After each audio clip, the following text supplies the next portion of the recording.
Hey guys, welcome to another semester at Casa de Tina. Tina? I don't really know Spanish. I will learn it though, don't worry. I hope everybody has started off the semester really good, and except for Alexa, start the semester good when you eventually do.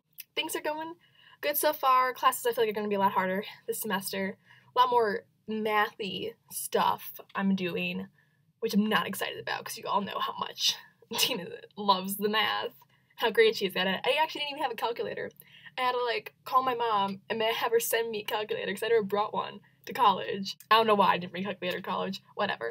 Anyway, I got a lot of books over Christmas, and even books that I bought for some classes that I had this year that I just kind of wanted to share with you guys, of books that I have gotten that I'm excited to read, and some books that I've recently read that I think everyone else should read.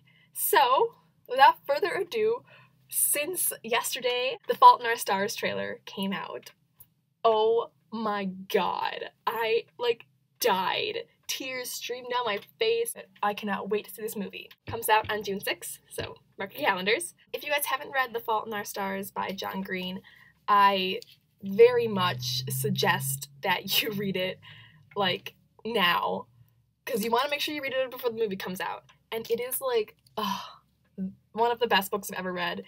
It is so smart and funny and witty. It also makes you cry buckets and buckets of tears. Basically, it's about a girl named Hazel who has cancer, and she meets a guy named Gus at her cancer support group, and it's a cute little, not cute, it's really sad.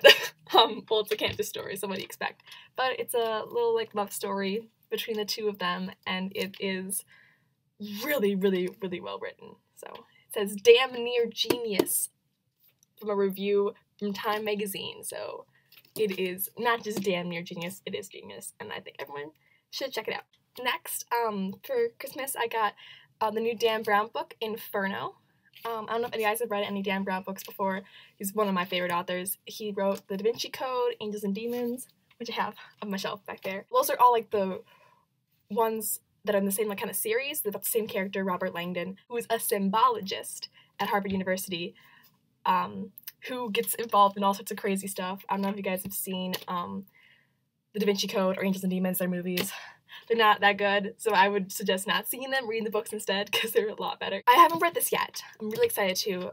It's historical fiction a lot, but it's to delve deeper into that, into conspiracy theories and everything, which you're oh my god, but it's really good stuff that makes historical sense, but I mean, obviously it's not completely true because things are embellished, but it's fun to learn about that kind of stuff, and it's a really good thriller.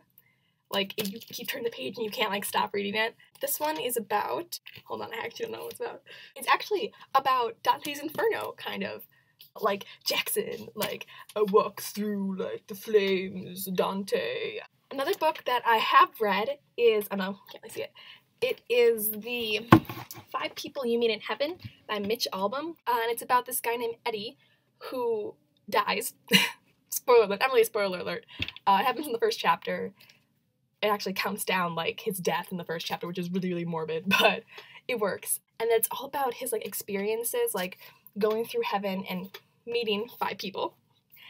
People that he has lives that he changed without really knowing it, and it's really good. It shows the impact you can have on someone's life and you don't even realize it. And he thought he led a pretty uneventful, unextraordinary life, and it shows you that everyone's life is eventful and extraordinary.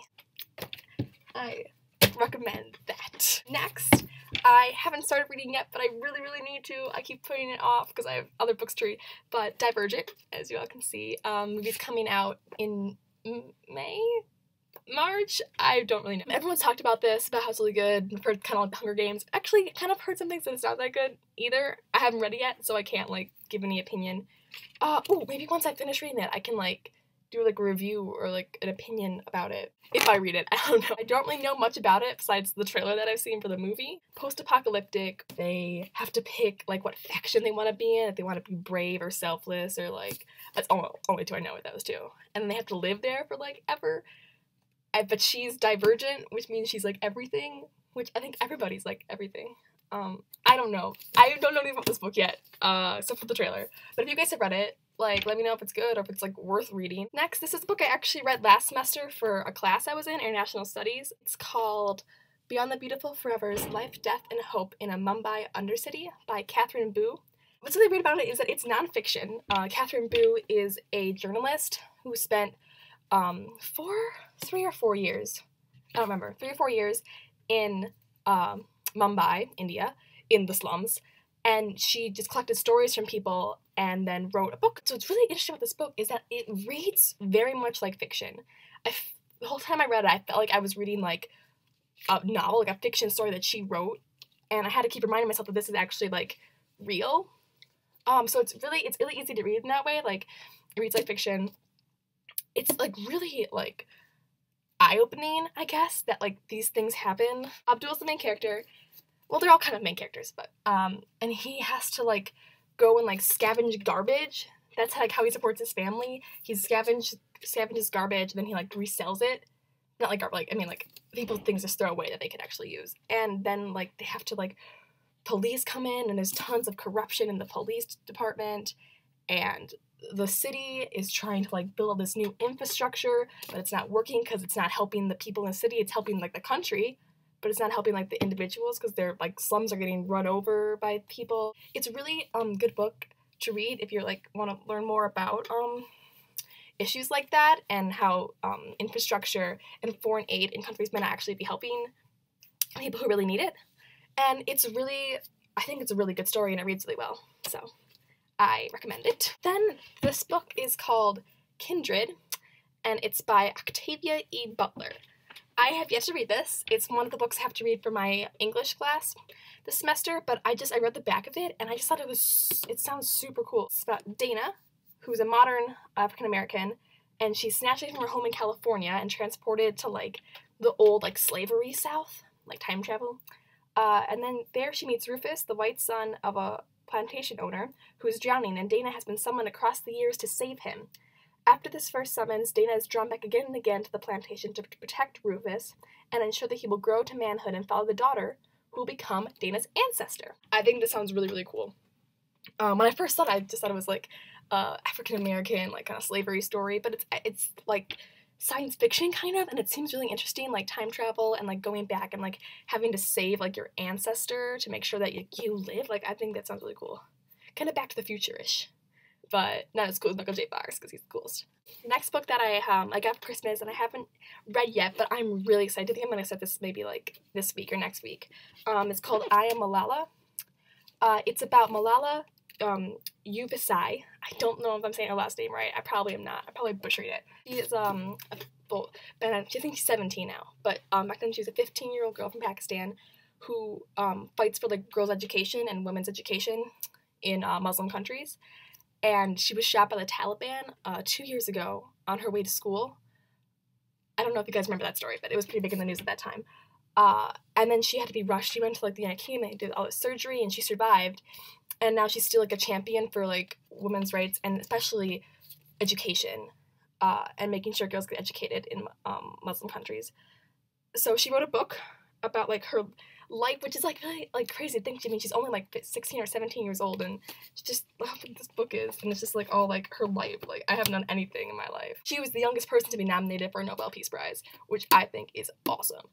I'm excited to read this. I think she's really like a inspirational like person, and kind of makes me feel like, what am I doing with my life? This girl is seriously like putting her life on the line to like make social changes in her country so she can get education. I think it brings into perspective how important education is and how we should value it, especially as like white females in America who like get education and don't have to fight for it like other people do. I'm really, really excited to read this book, so I'll let you guys know how that is too. Maybe later I'll do like a thing where I review some of the books that I have yet to read. So yeah, I hope you guys check out some of those books.